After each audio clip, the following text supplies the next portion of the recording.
1월 10일 오징어 게임의 배우 오영수가 골든글로브에서 나무조연상을 받았습니다.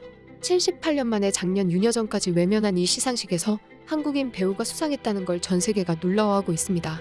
그리고 이게 한국의 첫 수상인 만큼 다른 시상식에서도 수상한 한국의 작품들이 다시 수면 위로 떠오르고 있는데요. 전 세계 유력 시상식에서 상을 받은 다른 한국 작품들과 배우들을 자세히 알아보겠습니다. 첫 번째로는 바로 골든글로브입니다. 1944년부터 실시된 골든글로브는 미국을 대표하는 시상식인데요. 할리우드 외신기자협회 회원 87명이 영화와 TV 프로그램 부문으로 나누어 선정합니다. 통상 아카데미, 미국 배우조합상과 함께 미국 3대 시상식으로 꼽히고 있는데요. 현재 이 시상식은 인종차별 문제로 많은 할리우드 스타들이 보이콧하고 있습니다. 하지만 그런데도 백인이 아닌 아시아인 배우 오영수가 여기서 나무조연상을 받으며 오징어 게임이 78년 된 전통을 깼다고 전문가들은 말하고 있습니다. 일단 한국인이 사상 최초로 골든글로브에서 수상했다는 자체가 갖는 상징적 의미가 매우 크다. 지난해 오징어 게임이 일으킨 K 콘텐츠의 글로벌 열풍이 대단했다는 것을 알 수 있으며 한국뿐 아니라 다른 비영어권 국가를 위해서 장벽을 허물었다는 평가를 할 수 있다. 백인 위주의 골든글로브 시상식에 한국인이 주인공이 됐다는 것은 이제 K 콘텐츠가 미국에서도 주류 문화로서 자리 잡고 있다는 것을 보여주는 증거. 이렇게 말하면서 배우 오영수의 수상이 역사적이라고 평가합니다. 미국의 대형 언론사 데일리 메일에서는 이렇게 말했는데요. 오영수는 골든글로브에서 수상한 역사상 최초의 한국인이다. 이는 해외를 무시하기 위해 큰 노력을 해왔던 골든글로브의 벽을 허물어버린 역사적인 사건이며 오징어 게임은 한국을 넘어 전 세계를 위해 벽을 허물어줬다고 해도 과언이 아니다. 골든글로브상을 받는다는 건 그 다음 단계인 아카데미상을 받기 위한 초석이라고도 할 수 있는데 오징어 게임은 문제없이 받을 수 있을 것 같다. 이렇게 얘기하며 오징어 게임의 시상은 그저 시상의 의미보다 더 크다고 말합니다. 전문가들이 모여서 수상작을 예측하는 미국의 사이트 골드더비에서도 많은 전문가들이 이 수상을 호평했는데요. 오영수의 수상은 그간 골든글로브를 둘러싼 인종차별 논란에 대해서도 재조명하는 계기가 됐다. 골든글로브는 그간 미국 외 작품에는 유난히 문턱이 높아 벽으로 인식됐다.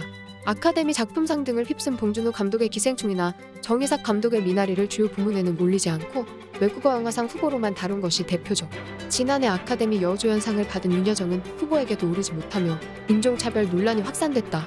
이런 논란 속에 샌드라우가 2019년 골든글로브 TV 드라마 부분 여우조연상을 받긴 했지만 오랫동안 미국에서 활동한 미국 캐나다 국적의 배우라는 점이 한계로 꼽혔다. 그간 골든글로브는 백인 위주의 배타적이고 보수적 문화를 상징하는 최후의 보루와도 같았다. 오영수 배우의 수상은 골든글로브가 이제 문호를 넓히지 않으면 존립이 어려워질 수 있다는 고민이 반영된 결과로도 보인다. 하지만 올해 전 세계적으로 오징어 게임 열풍이 강타했는데도 작품상이나 나무주연상을 주지 않은 것은 골든글로브가 고집을 완전히 놓지는 않았다는 것을 보여준다.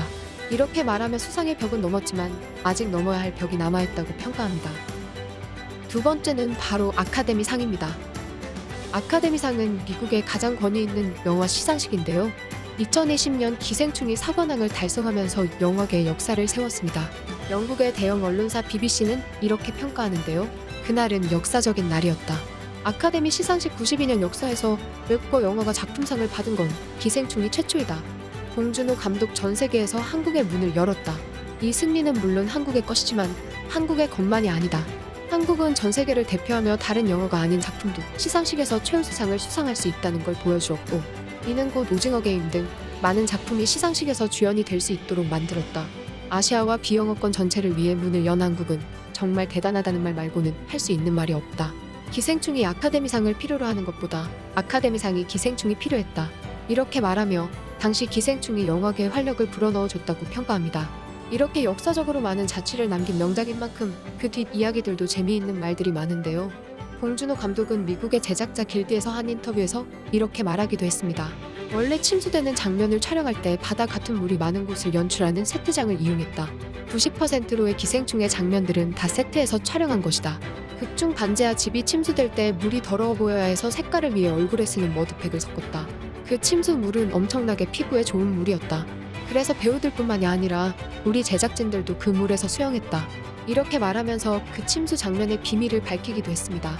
또한 그는 엔딩 크레딧에 나오는 노래 소주 한 잔에 대해서도 말하기도 했는데요.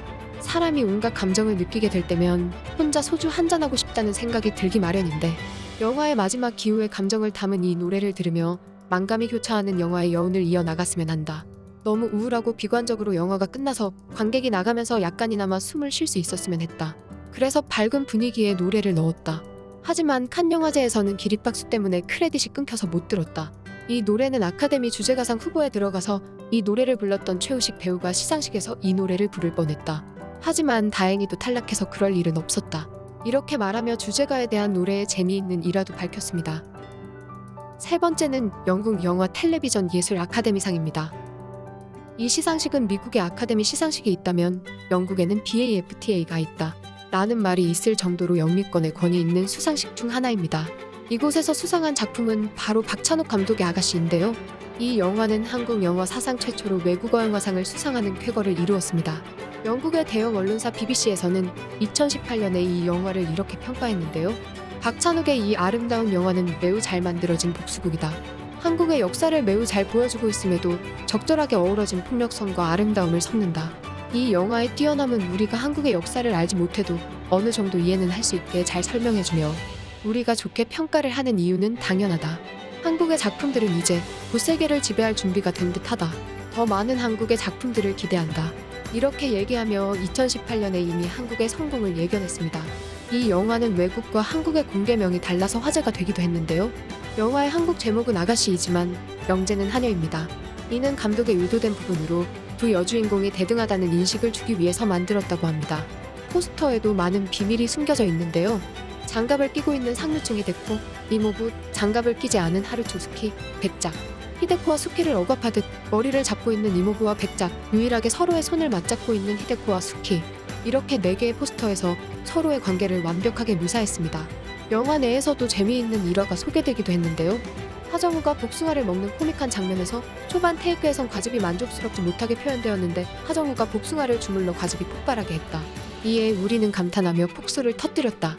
당시 촬영장 분위기가 너무 웃겨서 촬영을 못했는데 김태리는 하정우가 복숭아를 주물럭거리는 게 더럽다고 생각하니 감정이 잡혔다고 했다. 이렇게 얘기하며 하정우와 김태리의 연기 능력을 칭찬했습니다. 지금까지 3개의 다른 시상식에서 수상한 한국의 작품들을 극적여본 극적인 이었습니다.